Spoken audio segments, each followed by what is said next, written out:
Please enjoy this uninterrupted conversation brought to you by Career Bond, a career education marketplace that brings pre-qualified adult enrollees directly to partner schools. If you're looking to fill seats in a career-focused program, visit careerbond.com. That's career-bond, BOND.com, to see how you could leverage their audience of hundreds of thousands of adult learners. Welcome back, everybody. It's your time to ed up on the Ed Up Experience podcast, where we make education your business. This is Elvin Freitas, co-founder of the Ed Up Experience. We are back with another episode on the Ed Up Experience, and I have with me my co-host. He is Darius Goldman. He's the founder and CEO at Career Bond. Darius, how you doing today? Doing great, Elvin. Great to be here again. Glad to have you back. And we have someone that I've been in contact with for a long time, but this is the first time we actually have seen each other face to face electronically. And she is Melissa Morris Olsen, and she's the CEO at the American University of Greece Global Campus and I know I was gonna get this right, distinguished professor of higher education leadership at Bay Path University. Melissa, did I get it right? You got it, Elvin. Good for you. Thank you. Thanks for being here. Thanks for being with us. And tell us about all the amazing things you got going on. You have a bunch of stuff going on. So tell us all about the stuff you have going on. How do you do it? Yeah. Hey, and first of all, thank you so much for having me on the show. You know, I'm a big fan. And my own podcast is an affiliate of the Ed Up. So this is really a pleasure. And to meet you, see you in person for the first time, and also Darius. So yeah, my life has gotten a little crazy in the last few years. And I call it leaning into my purpose, because I'm now at a place in my life where I'm doing lots of really, really interesting things that build on skills and experiences and things that I have accumulated over the course of my lifetime. So you mentioned CEO of the American University of Greece Global Campus, which is a startup. The institution is entirely online. We are the virtual arm of the American College of Greece, which is located in Athens, Greece, and has been around for 150 years, was founded, that's founding story, I think is just fascinating. It was founded by women missionaries from Massachusetts back in the 1800s, and was founded in New Smyrna, and then had to eventually, I won't bore you with the details, but eventually relocate because of the war and conflict in that region to Athens, Greece, where it has been ever since. So it was founded as a girls' school, and then became co-ed, and is now, I believe, the biggest private institution in Europe, accredited by NECI, which is the New England accrediting body, and also degrees are authorized by the Massachusetts Board of Higher Education. So it's a very interesting, it's an interesting place. The campus is gorgeous, but what we're doing is entirely online. So we're bringing all of the incredible history, culture, you name it, of the American College of Greece to the world through the American University of Greece. So in addition to that, I teach. As you said, I've been associated with Bay Path University for a long time. I was the provost there for a decade, where I led the innovation of the academic enterprise, grew the revenue, grew program development, did a lot of really interesting things. And when I stepped out of the provost role, I had the pleasure to found a doctoral program in educational leadership. It's a different kind of doctoral program. It represents what I believe educational leaders need today to survive and thrive. So we do a lot of really interesting things with leadership, with innovation, with change management, you name it. It's all integrated. And then starting in 2020, I launched a podcast called Ingenious. And out of that podcast came a book called Ingenious Leadership. So those are kind of the building blocks of the sandbox I'm playing in these days. Wow, that's awesome. One day I want to be you, Melissa. That's fantastic. You want to be me?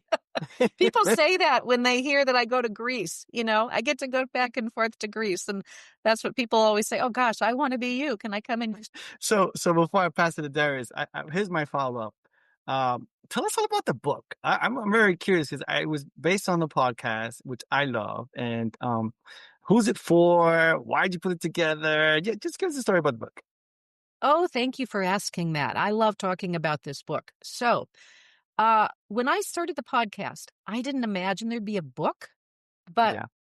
as you know, here's what happened. I was about 20 interviews in, and I was interviewing college university presidents. I started to hear the same kinds of things. I saw common themes, common habits, common mindsets, things that these presidents, and they were all thriving in difficult days and times, but they were all kind of doing some of the same things. So I started taking notes and thinking, this has to have a bigger audience than just my, podcast. And so I started trying to pull together themes and, ran it by other people. And they said, oh, yeah, people who'd been listening to the podcast said, yeah, this needs to have a bigger audience. And so eventually, long story short, Academic Impressions, who I've been working with on and off over the years, agreed to publish the book. They thought there was something there too. And so the book is part storytelling. It is part actionable strategies and part practical toolkit.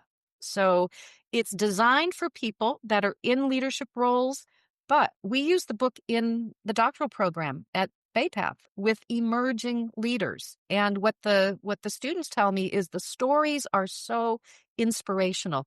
When you can hear through the words, through the voice of a leader, and by the way, there are QR codes embedded throughout the book. So you might be reading a story of Paul LeBlanc, for example, and then you can just click on the QR code and listen to, in his own words, listen to him talking about whatever it is that is focused on in that part of the books.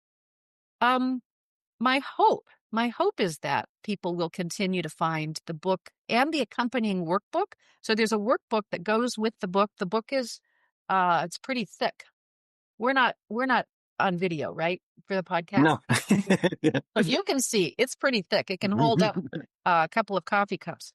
And that's the narrative. So there's the narrative book, and then there is the workbook. And the workbook unpacks the stories and the lessons and the habits. And so the workbook has an assessment that you take based on the themes of ingenious leadership.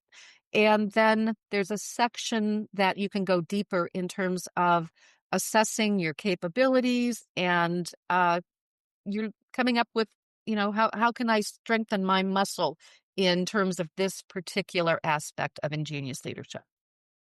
Fantastic. Over to you, Darius. Hearing that, what I'm most impressed with is, now, don't get mad when I say this, you didn't write the book. And this is what I mean, in a good way. This book wrote itself from 5 years of meetings and podcast sessions that you had with industry leaders. So it's, when I say you didn't write the book, it's not the book that any one person could write. It's the cultivation of these relationships that you've had for 5 years on a podcast that was, from what you said, started because of the COVID incident.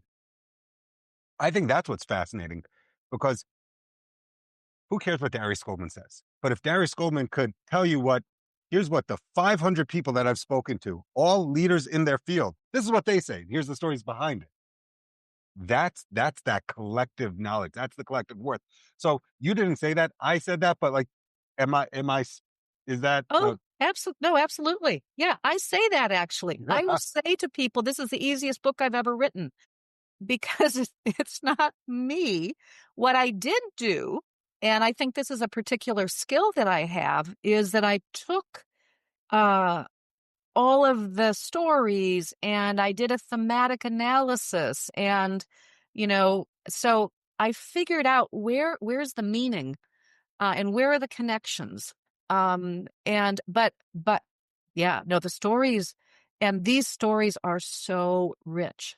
People often ask me, do you have a favorite story? I don't, because there are so many compelling and inspiring stories. So no, you're right on the money, Darius. People ask me if I have a favorite child. I do. I do.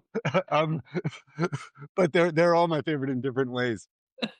I think that's great. Is the book meant for aspiring leaders, middle, I don't want to say middle management, but middle tiered professionals who want to grow, other leaders? Reality check. Hey, am I a good leader? Am I a bad leader? Who's the best audience?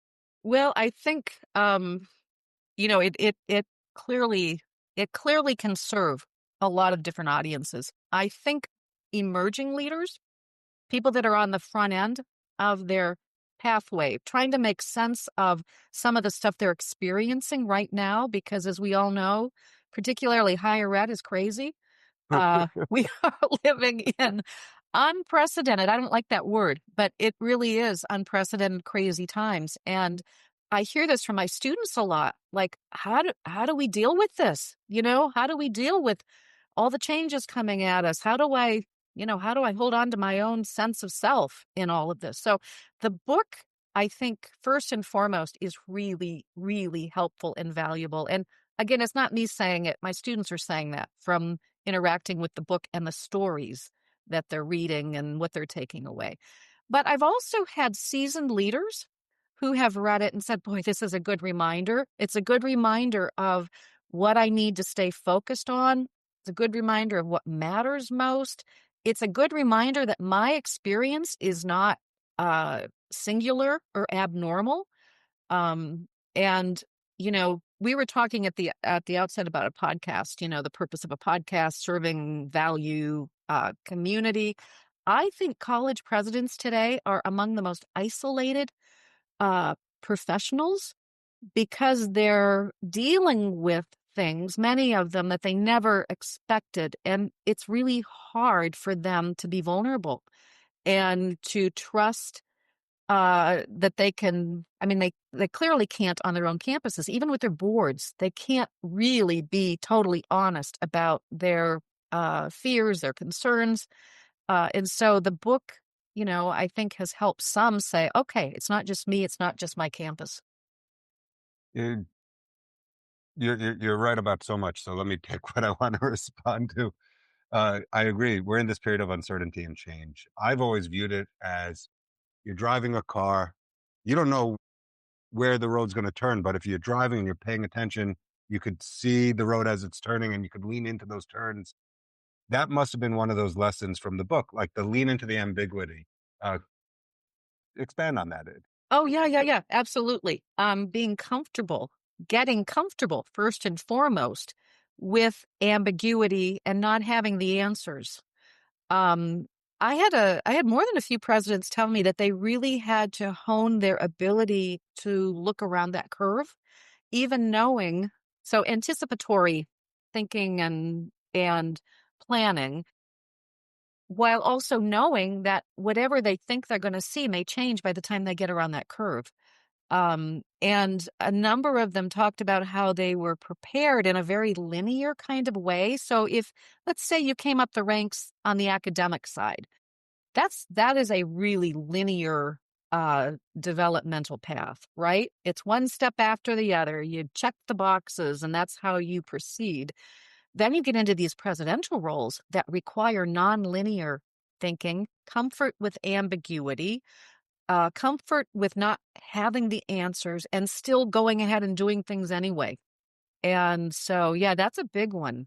And uh, also the your community oftentimes has expectations of you as a leader that you have the answers.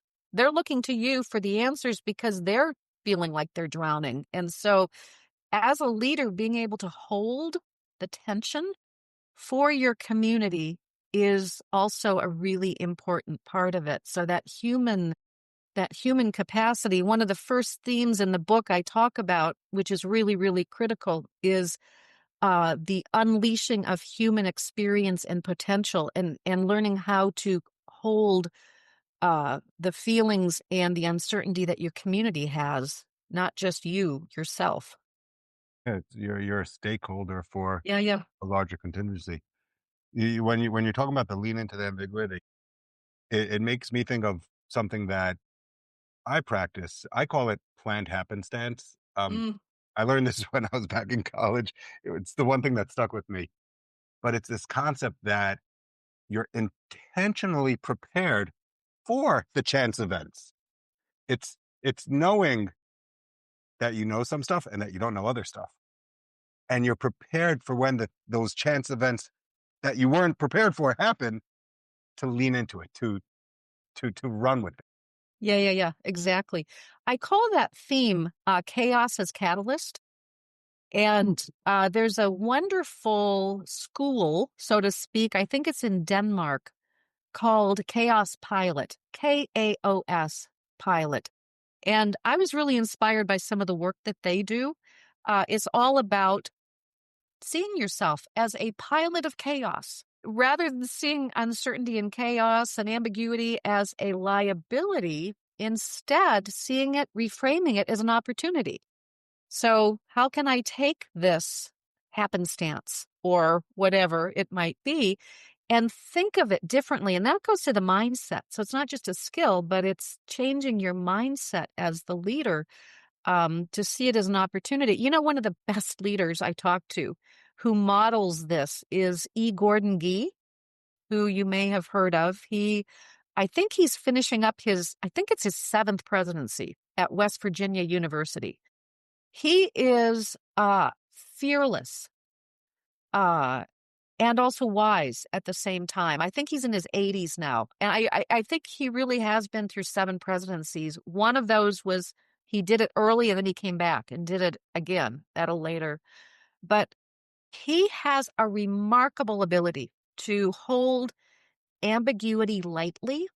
And that's how I like to describe it after listening to him. He doesn't like clutch at the ambiguity, but instead he holds it lightly and stays very nimble and optimistic. And that optimism is also, I think, an important part of how he manages his own resilience through some really tough moments of uncertainty. He's had a tough ride at West Virginia University, but he's done a great job.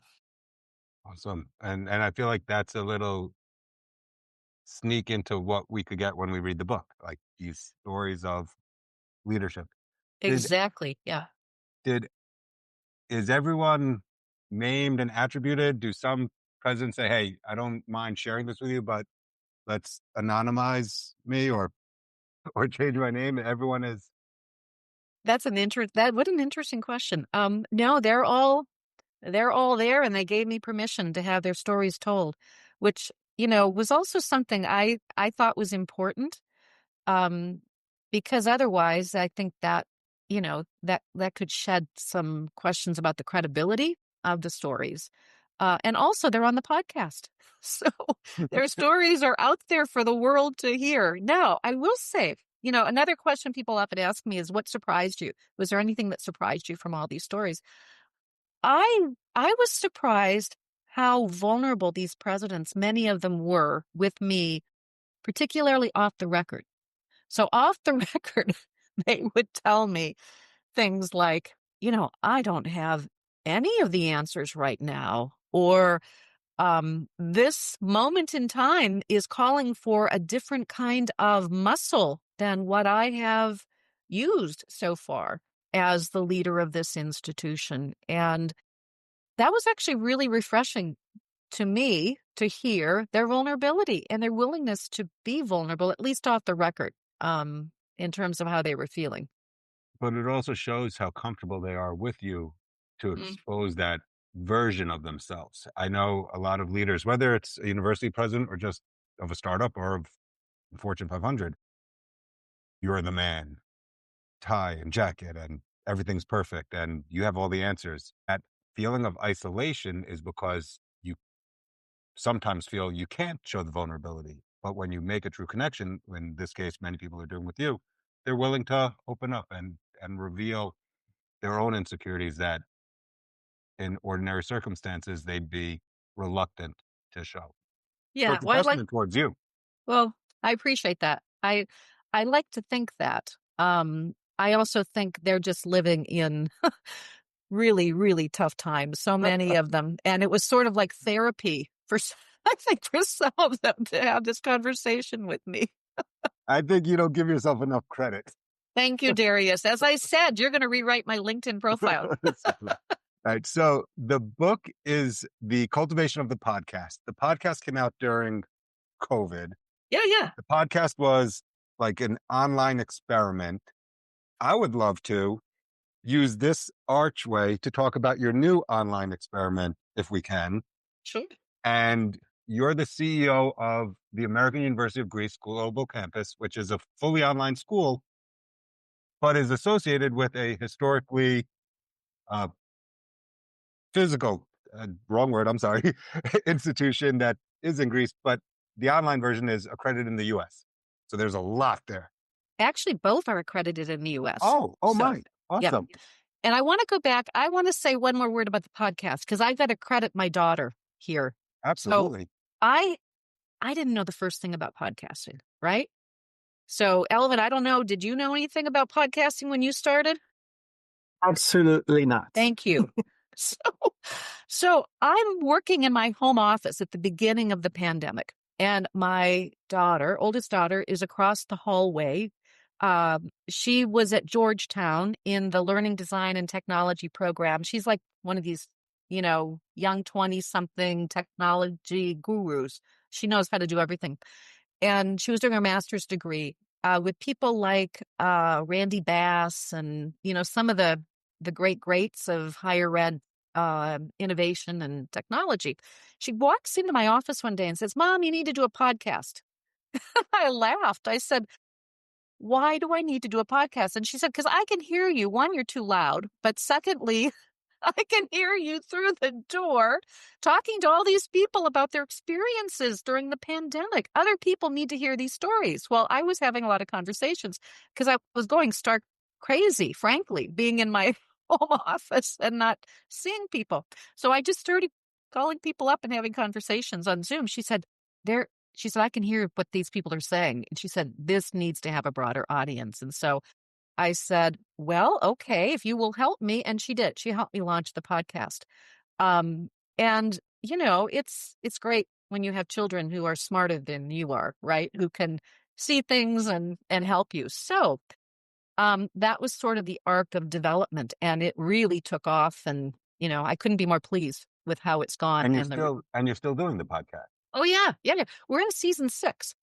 And this season, I'll tell you, again, one of the things I started to notice is that women leaders, their experiences were qualitatively different in some really key ways when they talked about the barriers and the challenges and things they had to hone in on and, you name it. And so I'm only interviewing women presidents this season. And I think I'm going to do another book, actually, because the stuff I'm getting is really profound. There's a lot. Go into some of that. Go into some of the gender differences that female presidents that you're learning so far that perhaps everyone else is taking for granted.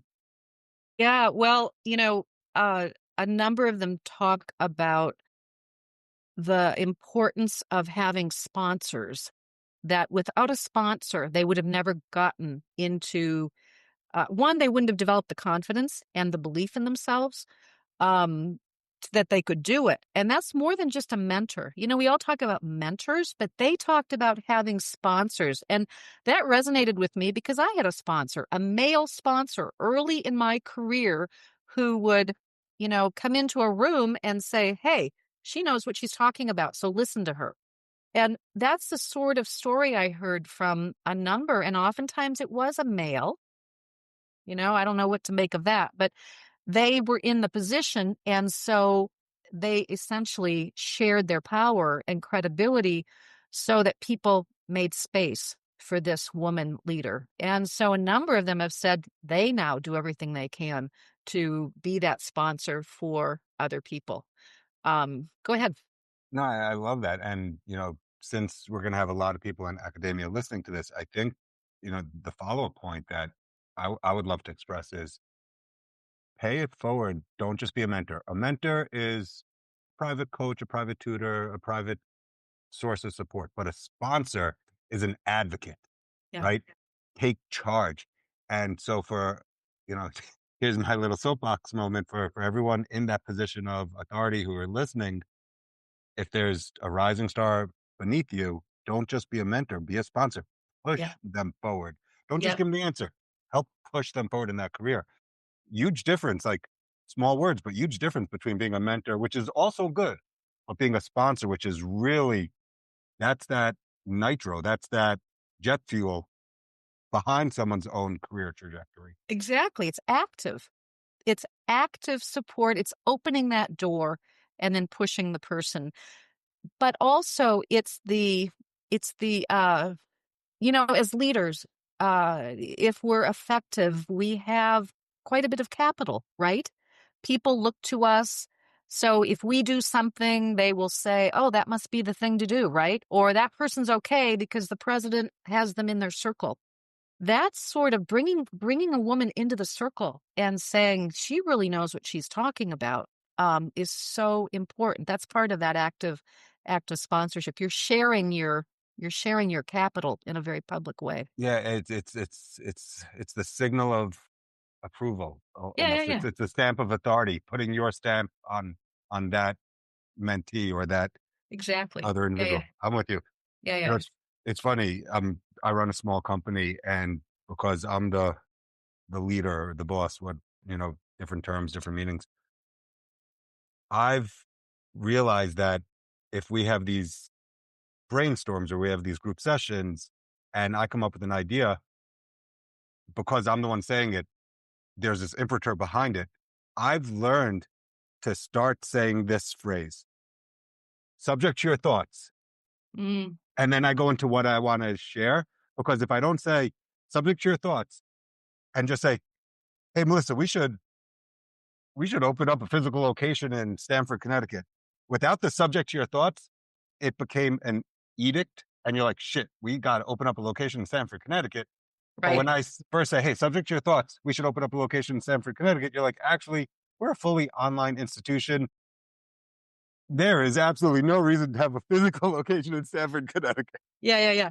Yeah, no, I think that's really critical, particularly if you're the type of leader who likes to brainstorm or put ideas out there, which I am, and I have learned the hard way, I have to hold back because because some of my ideas are crazy. No one should, no one should take some of my ideas to the bank. But oftentimes, if you take one of these crazy ideas and you work with it and you refine it, there may be something good there at the end of the day. But so no, you do. That's what you're doing is very, very good, very helpful. If you make a version 2 of your book, it's Darius Goldman. Subject to your thoughts. That's actually a great title for your book, for Darius's book. We'll So talk about that one offline. All right, back to this pod. I think that's wonderful. you I'm and actually looking forward to start following your podcast. I think that's great. So you were starting to ask me about the trajectory, and I wanted to talk about my daughter because I wanted to give my let's daughter do it. some. And she's an emerging leader in higher ed.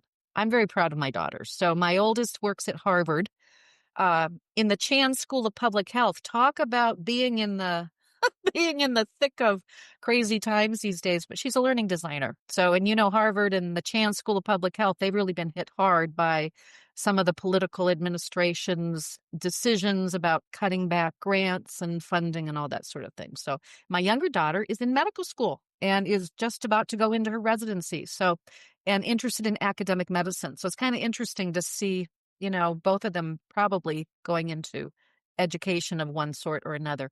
But you were starting to ask me about the trajectory to what I'm doing now, right? How does one, yeah, and because I saw this common theme Yeah. of online, of learning online, of a podcast, that's learning, right? It's entertainment, but it's learning. And candidly, the best learning is entertaining as well. Otherwise, you don't retain it.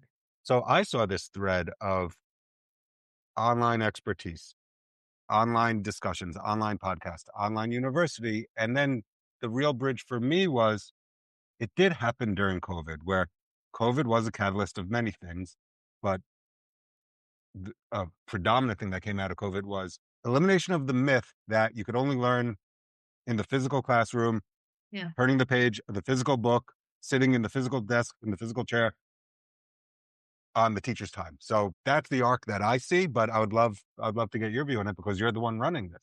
Yeah. That's a great question. You know, what you don't know about me is that I've been teaching online for a long, long time. I taught my very first online course in, 30 years ago. I was one of the early adapters in terms of teaching online. My first online course was horrible. It was, it was painful. It was painful for me and it was painful for the students in the class. And the reason is I did what so many faculty do. I took my in-class way of doing things and I just like put it in the learning management system, the platform. That is the worst thing you can do because online learning requires a totally different approach pedagogically. It requires, as the faculty member, that you approach things differently. You have to set the table for students. I mean, there's just so many things you have to do differently. And many people just assume, oh, it's just the same thing. You know, I'm just going to do what I do in the classroom online. It never works. So the experience was so awful that I thought, you know, I want to learn how to do this because I think there's something to this. This was, you know, I could see, wow, this is going to serve the needs of so many people that don't have access to education, adults who are working or you name it. And so I dug in. One of my top strengths on the Clifton Strengths is learner. And so I'm always trying to figure out, you know, something doesn't work. So how can we do it better? So I became a student of online learning and learned everything that I could learn. I then brought up online learning, the infrastructure at a previous institution where I worked in Chicago. And then when I became the provost at Bay Path, I did it again. So we were really early in at both of those institutions. And so I bring that expertise and also just a natural affinity now. I love online learning because I think it levels the playing field for students. You cannot hide in a good online course, whereas if you are in an in-person course, it's so easy to sit in the back, right, and lean against the blackboard. But you can't do that if the online course is well designed. And so I find that I get more out of students. The learning is richer and deeper, and I get to know my students much, much better online than I do in an on-ground course. You said something that I've never thought about before. Like this was literally one of those moments where my brain just exploded. Because it's contrary to what one would assume. In a properly designed online curriculum, you can't hide in the back of the class. But on site, we all know those kids, last row, back seat, corner seat. He's not paying attention, but he's there. Yeah. I think you just like shattered one of the biggest myths of in person being better than online with the fact that just because you're there, you may not be there. You may be physically present, but you may be emotionally absent. Whereas with a properly designed online course, there is no hiding. And Yes. it almost goes counter to what you would think just from the way we were all raised and walk into school and sit down. But you're Exactly. absolutely right. With a Now, properly designed online course, there's no hiding. well, and the properly designed online learning, that's the key. And unfortunately, what happened during the pandemic is that a lot of institutions, they out of necessity, they just jumped into putting their stuff online. And there was a lot of, and I saw this with my youngest daughter, who was also home, and she was taking science courses that were put online. It was horrible.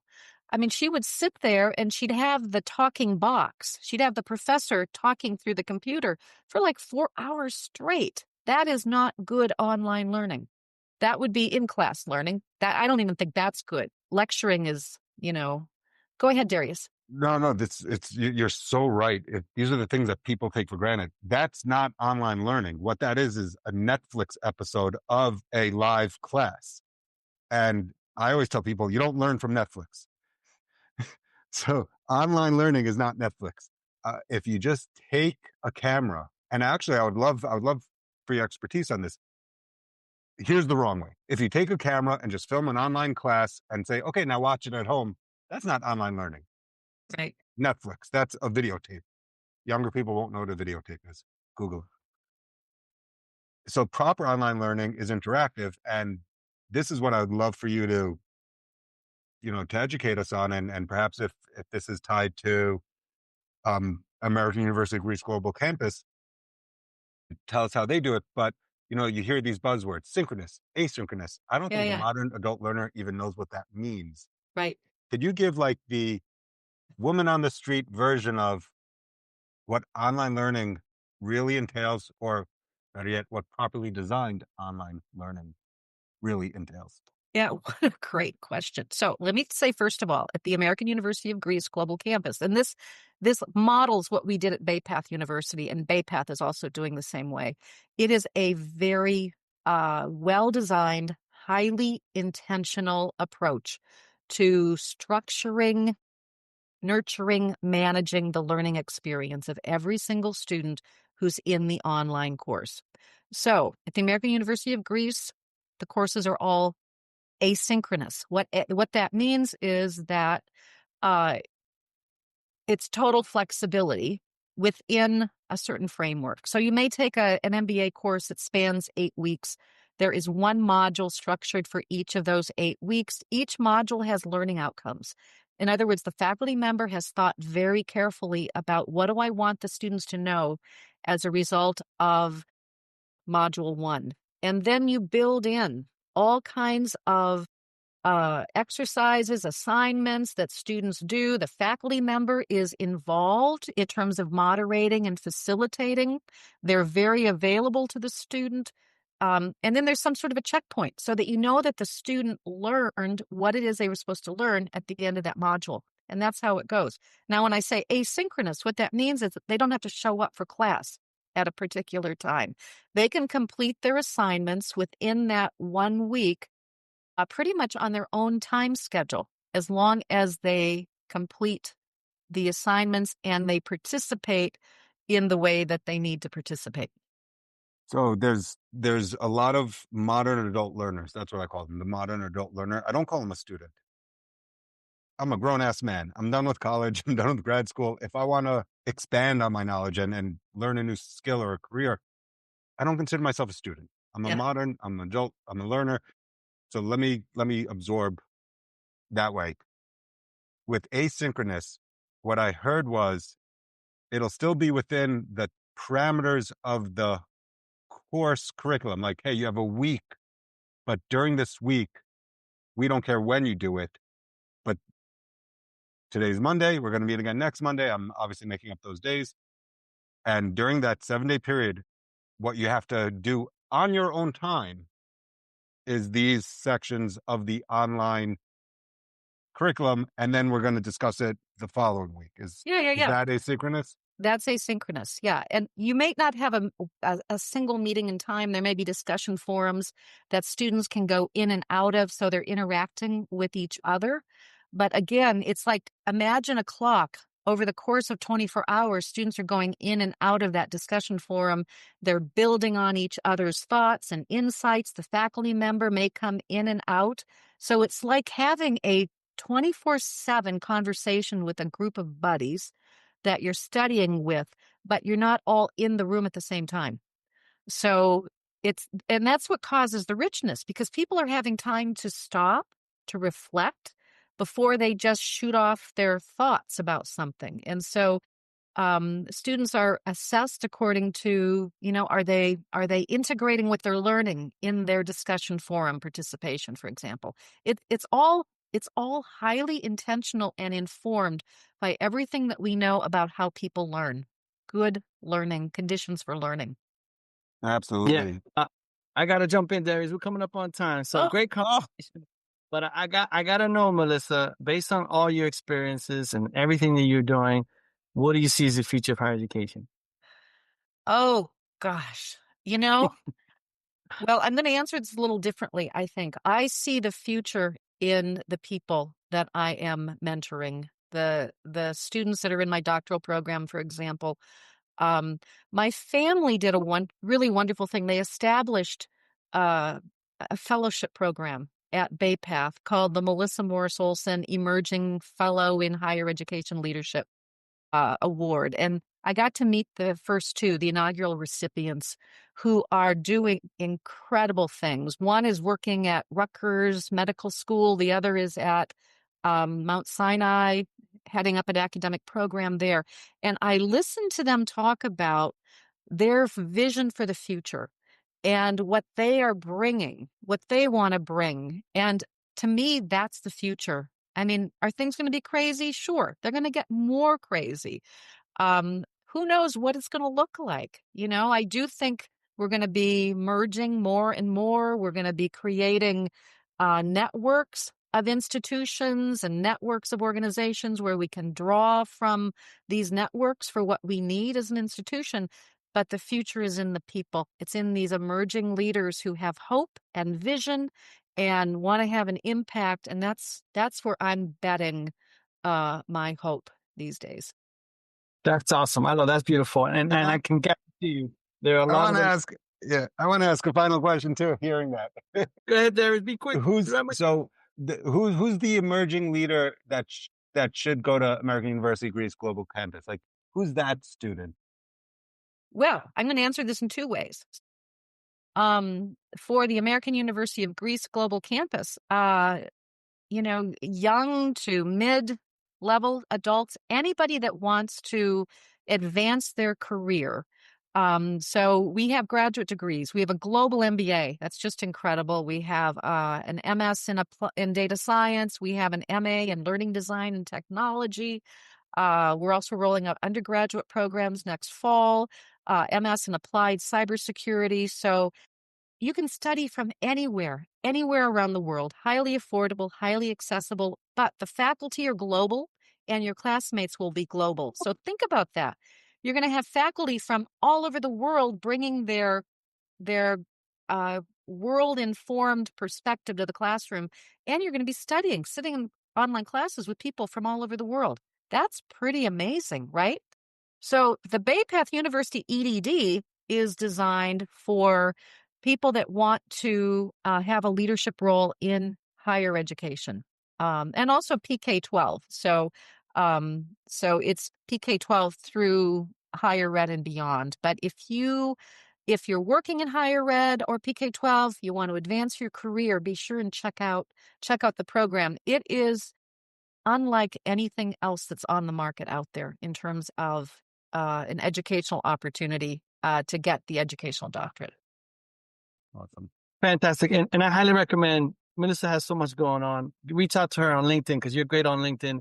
Melissa Morris Olson, CEO at the American University of Greece Global Campus and Distinguished Professor of Higher Education Leadership at BayPath University. Darius Goldman, founder and CEO at Career Bond, thanks for being here as always. Awesome. Thanks to you both. This has been very fun. I have really enjoyed this. Yeah, and thank you, Melissa, for being here. We appreciate you. And there you have it. Ladies and gentlemen, you've just had up. Hope you enjoyed that conversation. Brought to you by Career Bond. Career Bond brings pre-qualified, enrollment-ready adults directly to career-focused training programs. Looking to fill seats? Visit careerbond.com. That's career-bond, BOND.com.